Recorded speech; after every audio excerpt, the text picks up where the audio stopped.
One of the most shocking things about mesothelioma is how much time goes by between asbestos exposure and disease development. That's known as the long latency period.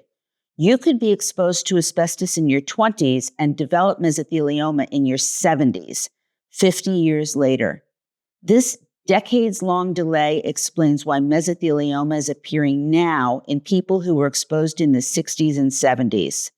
Today, I want to explain exactly what mesothelioma's latency period is, why it's so long, what happens in your body during those silent decades, and what it means for people who know they were exposed. I'm Terri Oppenheimer. I've been writing about mesothelioma and asbestos for the website mesothelioma.net for over a decade. I am not a physician, and this is not medical advice. But understanding mesothelioma's latency period is critical for recognizing symptoms and knowing when to seek screening. So let's start with the basic facts. Mesothelioma's latency period is defined as the time from the first asbestos exposure to the appearance of symptoms and diagnosis.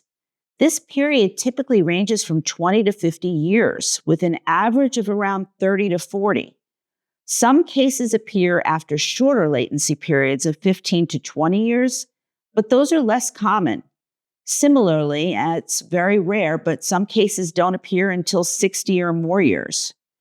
This is fundamentally different from most other diseases. Why is the latency period so long? To understand this, you need to know what happens at the cellular level after asbestos exposure. But before I get into it, I'm going to take a break and ask you to do me a quick favor. If you find these videos helpful, please hit the like and subscribe buttons below. It makes it easier for other people who need this information to find us.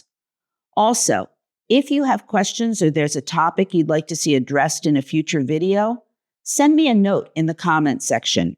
And make sure you watch until the end, because I'm going to give you valuable information on where to find resources that will make a real difference for you.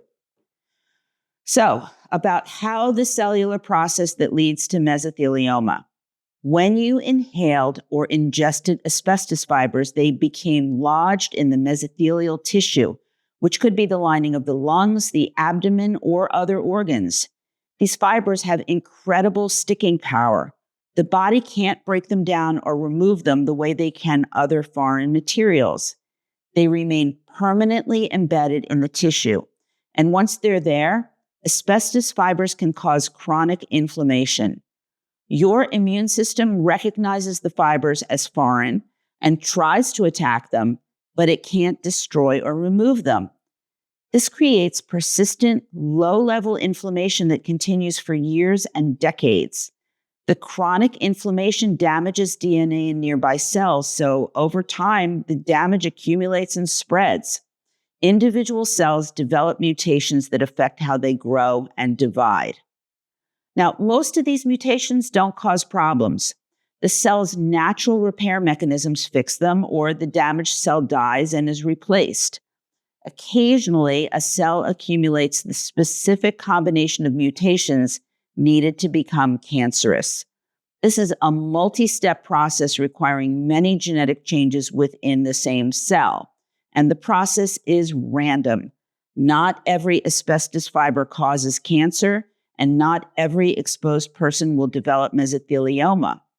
But the more exposure you have, and the longer the fibers are in your body causing damage, the higher the chance that the problematic combination of mutations will occur.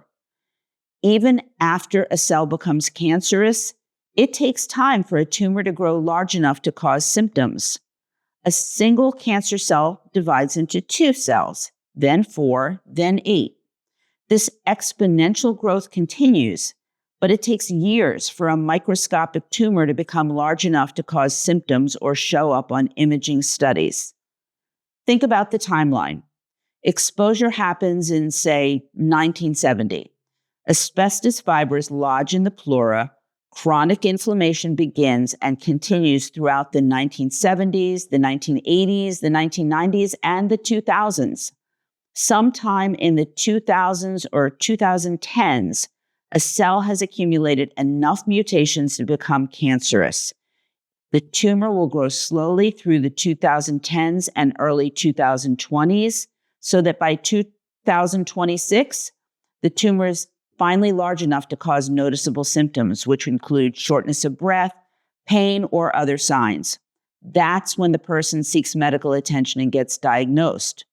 In this example, more than 50 years passed between exposure and diagnosis, and for most of that time, the patient felt completely fine and had no idea the disease was developing.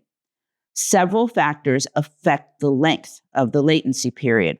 Higher exposure doses, heavier and longer asbestos exposure might be associated with slightly shorter latency periods, though this isn't completely consistent. Age and exposure can play a role. Some evidence suggests that exposure at younger ages could lead to longer latency periods. The type of asbestos fiber may influence the latency period, though all types can cause mesothelioma. The long latency period has several important implications. First, mesothelioma cases appearing today reflect exposures from the 1960s, 1970s, and 1980s. Even though asbestos use has decreased dramatically in the United States since the 1970s, we're still seeing the consequences of past exposure. This means mesothelioma cases are going to continue appearing for decades. Even if all new asbestos exposure should be stopped today, because people who were exposed 20, 30, or 40 years ago are just now entering the high-risk period for disease development. Second, if you know you were exposed to asbestos, you need to remain vigilant about symptoms for the rest of your life. Just because you haven't developed mesothelioma yet doesn't mean you won't be. If your exposure was 25 years ago, you're right in the window where symptoms might first appear. If your exposure was 10 years ago, you're still years away from the typical latency period. Third, the latency period makes it challenging to prove causation legally. If you're diagnosed with mesothelioma in 2026 and your exposure was in 1975, you're going to need to reconstruct what happened 50 years ago, where you worked, what products you used, which companies manufactured those products. Memory fades and records are lost. Your coworkers have died or scattered across the world. This is why documenting exposure history when you know it occurred is so important, even if you feel fine. Fourth, the long latency period means preventive measures taken today won't show results for decades. If we completely banned asbestos tomorrow and eliminated all new exposure, we still wouldn't see mesothelioma cases drop immediately. We'd continue seeing cases from past exposure for 30, 40, or 50 years before the effects of a ban become visible in disease statistics. Is there anything that shortens or lengthens latency periods once exposure has occurred? Not that we know of. The biological process unfolds over decades, and we don't have interventions that speed it up or slow it down. This is different from saying we can't reduce risk. Avoiding additional asbestos exposure after initial exposure is important, but we can't change how long it takes for disease to develop from exposure that already occurred. Hi, Chloe. What should people who know they were exposed to asbestos do during the latency period? First, document your exposure history in detail while you still remember it. Write down where you worked, when, what your job duties were, what products you used, and keep this documentation in a safe place and with your medical records. Second, inform your doctor about your asbestos exposure and make sure it's in your medical record. This needs to follow you through your medical care over decades. Third, be vigilant about symptoms, especially as you reach 20 to 30 years after exposure. Know the warning signs: progressive shortness of breath, persistent dry cough, unexplained chest or abdominal pain. If you develop these symptoms, seek medical attention promptly and remind your doctor about your asbestos exposure. Fourth, consider discussing screening with your doctor if you had heavy occupational exposure. Periodic chest CT scans might be appropriate for some high-risk individuals, though there's no established screening protocol for mesothelioma like there is for lung cancer. Fifth, if you smoke and you were exposed to asbestos, quit immediately. While smoking doesn't cause mesothelioma, it dramatically increases your risk of lung cancer when combined with asbestos exposure. The two together create synergistic risk, far higher than either alone. What about people who discover they were exposed recently, maybe through a home renovation project? If you had brief, low-level exposure last year, you're decades away from the typical latency period. So don't panic, but do document the exposure.